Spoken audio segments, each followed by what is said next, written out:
চলমান পরিস্থিতিতে ক্রেতা কমেছে রাজধানী বাজারে। সবজির পর্যাপ্ত সরবরাহ থাকলেও স্বস্তি নেই দাম নিয়ে। তবে পেঁয়াজ, রসুন, মশলা জাতীয় পণ্যের দাম চড়া বরাবরের মতোই।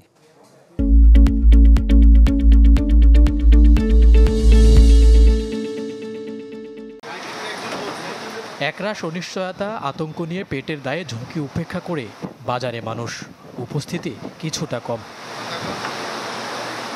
এমনিতেই চড়া মূল্যস্ফীতিতে নাজেহাল সাধারণ মানুষ। এ অবস্থায় সংকট আরও বেড়েছে। প্রয়োজনীয় নিত্যপণ্যের তালিকায় প্রথমে আছে চালের দাম। সপ্তাহ দুয়েকের ব্যবধানে কেজিতে বেড়েছে ৩ টাকা পর্যন্ত, যার পেছনে চলমান সংকটকে দায় দিচ্ছেন ব্যবসায়ীরা। আন্দোলন, তারপর রাস্তায় যে বিভিন্ন সহিংসতা হচ্ছে, এগুলোর কারণে আসলে মূলত চালের দামটা একটু বেশি। বাজার ব্যবস্থার উপর সরকার নিয়ন্ত্রণ হারায় ফেলছে, এটা বাজারেই আমি দেখতেছি। আমি বাজারে আমি এই মাথা ওই মাথা বাজার ঘুরলাম, আই ক্যান পারচেজ। আমার যদি আমি 250 গ্রাম চাল খাই, সেখানে 200 গ্রাম খাইতে হবে। পার্সোনালি এখন খাওয়া কমায় দিতে হবে। আমার আপনার প্রাণের দামটা কম আছে, এটা কোনো দামই নেই।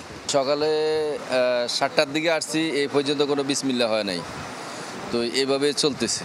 সংকটের প্রভাব মাছের বাজারেও। দাম ওঠানামা নিত্যদিনের ঘটনা। এই যেমন দিনের ব্যবধানে অধিকাংশ মাছের দাম কেজিতে বেড়েছে 50 টাকা পর্যন্ত।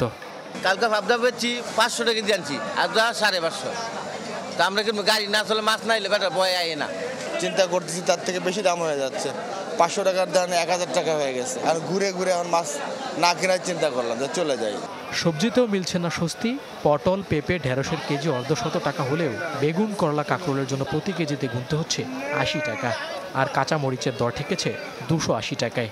বের হয়েছি, তাও নিরাপত্তা নাই, তোমাদের যাচ্ছি কি কোন থেকে বলতে পারবো না।